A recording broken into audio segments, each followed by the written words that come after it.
پاکستان کے لیے پاکستانی امپورٹنٹ ہے، لیکن کیا انڈیا کے لیے انڈین امپورٹنٹ ہے؟ پاکستان نے بھارت کے ارجائیت کا جواب اب دے دیا ہے، لیکن سوال اب بھی یہی ہے، آخر اب تک کیوں نہیں دیا تھا؟ ہر طرف پورے ملک میں، حتیٰ کہ بھارت کے اندر بھی یہ سوال گھوم رہا تھا کہ پاکستان اتنا کچھ سہ کیوں رہا ہے؟ حرجاریت، دھمکی، ڈرون اٹیک، پھر بھی خاموشی۔ السلام علیکم، آپ دیکھ رہے ہیں خبر پورٹل۔ اگر آپ نئے ہیں تو چینل کو سبسکرائب کر لیں۔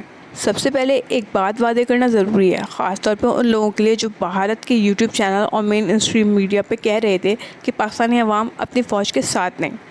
میرے دوستوں، پہلے یہ بات سمجھ لو کہ جب ملک میں مختلف ادارے ہوتے ہیں تو قوم کی ان سے کچھ امیدیں بھی ہوتی ہیں۔ کبھی یہ امیدیں پوری ہوتی ہیں، کبھی بیچ میں کمیونیکیشن گیپ آ جاتا ہے، لیکن اس کا یہ مطلب بالکل بھی نہیں کہ قوم اپنے اداروں سے نفرت کرتی ہے۔ جیسے ایک باپ اپنے بچے کی برائی بھی دیکھتا ہے اور اس سے بے پناہ محبت بھی کرتا ہے، ویسے ہی تعلق پاکستانی عوام کا اپنی فوج سے ہے۔ جب ہم بات کرتے ہیں، تنقید کرتے ہیں، تو وہ فوج کے جوانوں کے خلاف نہیں ہوتی، بلکہ اس چند چہروں کے لیے ہوتی ہے جو فوج کے یونیفارم میں اس کا امیج خراب کر رہے ہوتے ہیں۔ اور یہ صرف فوج میں نہیں، ہر ادارے میں کچھ آستین کے سانپ ہوتے ہیں۔ تو جب عوام ان پہ انگلی اٹھاتی ہے، آواز اٹھاتی ہے، تو یہ اس آزادی کا حسن ہے جہاں پہ غلط کو غلط کہنا حق سمجھا جاتا ہے۔ اس وقت بھی جب ملک ایک ٹینشن سے گزر رہا ہے، لیکن جب وقت آیا جواب دینے کا تو آپ نے دیکھا پوری قوم اپنی فوج کے ساتھ کھڑی تھی۔ تو یہ کہنا کہ پاکستانی عوام اور فوج میں اختلافات ہیں، یہ آپ کا اپنا خیال ہوگا۔ آخر پاکستان صرف دفاع کیوں کر رہا ہے؟ اس بھارتی حرجاریت پہ پلٹ کے خود کیوں نہیں جواب دے رہا؟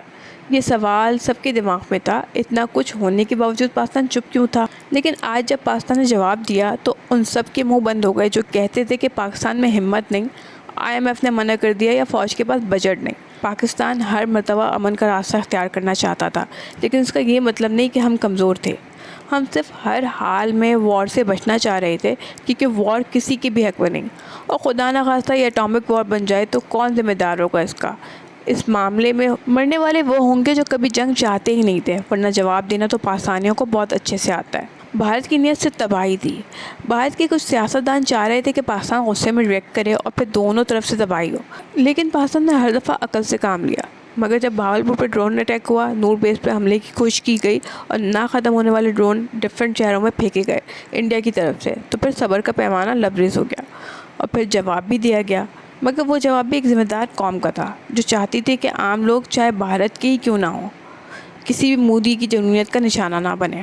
یہاں پہ ایک نقطہ بیان کرنا بہت ضروری ہے، جو ہے انڈین یوٹیوبرز کی اصلیت۔ دیش بھکت، گورو ٹھاکر، نتیش، رنویر اور ان جیسے اور بھی بہت سے یوٹیوبر جنہوں نے ہمیشہ اپنے آپ کو نیوٹرل دکھایا۔ کہنے کو تو یہ لوگ ہر ٹاپک پہ فیئر انالیسس کرتے ہیں، لیکن جیسی ہی بات انڈیا پاکستان کی ہوتی ہے، ان کی ساری نیوٹرلٹی کا نقاب اتر جاتا ہے۔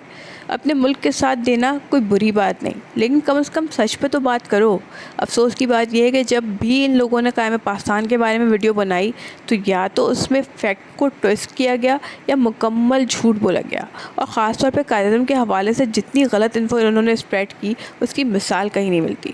سب سے زیادہ دکھ تو اس وقت ہوتا ہے جب ان ویڈیوز کے نیچے پاکستانی کامنٹ دکھتے ہیں، لوگ کلیپ ایموجی ڈال رہے ہوتے ہیں، کوئی کہتا ہے بھیا آپ نے تو آنکھیں کھول دیں۔ یہ وہ لوگ ہوتے ہیں جنہوں نے خود ریسرچ نہیں کی ہوتی اور نہ کرنے کی کوشش کی ہوتی ہے۔ کیا آپ کو 1947 کا درد یاد نہیں؟ کیا آپ کو معلوم بھی ہے کہ پاکستان کس قیمت پہ بنا ہے؟ دوستو، ان یوٹیوبرز کو دیکھو اگر تمہیں دیکھنے کا شوق ہے، لیکن آنکھ بند کر کے مت دیکھو۔ اپنی ایک ریڈ لائن ضرور رکھو۔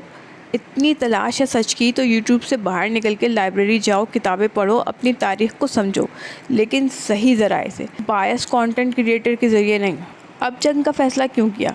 جنگ کسی کے بھی حق میں نہیں ہوتی، لیکن کبھی کبھی جواب دینا ضروری ہوتا ہے، اور جب بھارت ہر لمٹ کراس کر چکا تھا تو پاکستان کو جواب دینا ہی پڑا، اپنی سالمیت کے لیے، اپنی دفاع کے لیے۔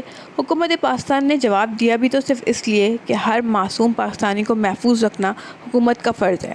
ہر مرتبہ امن کی کوشش کو مذاق بنایا گیا، اور بھارت کی لیڈرشپ نے ہر دفعہ جنگ کو ووٹ بینک بنایا، یہ جانے بغیر کہ اس کے نتائج کیا ہو سکتے ہیں۔ پاکستان نے جواب تو دے دیا ہے، لیکن اب یہ ہماری دعا ہے کہ اور قیمتی زندگیاں نہ جائیں دونوں طرف سے۔ پاکستان کے لیے ہر معصوم جان قیمتی ہے، چاہے وہ بارڈر کے اس طرف ہی کیوں نہ ہو، لیکن اگر بھارت زبردستی کر دے تو پھر پاکستان مجبور ہو جاتا ہے جواب دینے کے لیے۔ پہلگام واقعہ ہر پاکستانی کے لیے تکلیف دہ ہے، اور کیوں نہ ہوگا۔ پاکستانیوں نے روزانہ کی بنیاد پہ اپنے پیاروں کی لاشیں اٹھائی ہیں۔ اس کو بنیاد بنا کے پاکستان پہ حملہ کر دینا انڈین حکومت کی بزدلی کی نشانی ہے۔ حتیٰ کہ ختم جس کو ہونا چاہیے اس جنگ میں وہ مودی سرکار ہے، جو اپنے عوام کے لیے بھی مصیبت کا باعث ہے۔ کرتے ہیں کہ آپ کو سمجھ آ گیا ہوگا کہ پاکستان نے پہلے جواب کیوں نہیں دیا اور اب کیوں دیا۔ تبصرہ پسند آیا ہو تو سبسکرائب کرنا مت بھولیے گا۔ پاکستان زندہ باد۔ پاکستان کی فوج امن کا چراغ ہے اور پاکستانی امن کے ساتھ۔